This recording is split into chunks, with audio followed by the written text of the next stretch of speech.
खरं तर हे जाणीवपूर्वक लेक्चर तुमच्या सगळ्यांसाठी ठेवलेलं आहे. त्याचं कारण असं की राष्ट्रीय स्वयंसेवक संघाच्या वतीनं ज्या पद्धतीचं कार्य हे माझं तर स्वतः डॉक्टरांवरती मी एक लेख लिहिलेला आहे.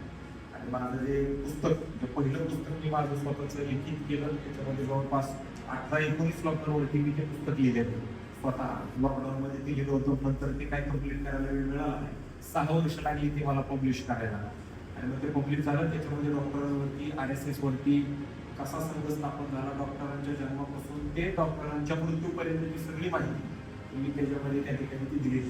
परंतु तुम्हाला सगळ्यांना ती माहिती व्हायला पाहिजे की राष्ट्रीय स्वयंसेवक संघ ही जाणीवपूर्वक आजचा या कार्यक्रमात मी खरं तर येणार नव्हतो. मी आलो याच्याकरता की तुम्हाला सगळ्यांना या गोष्टीची माहिती होणं गरजेचं आहे. म्हणजे कालच आपले व्हॉट्सअपवरती असेल, इंस्टाग्रामवरती असेल एक बातमी त्याच्यामध्ये केली आहे.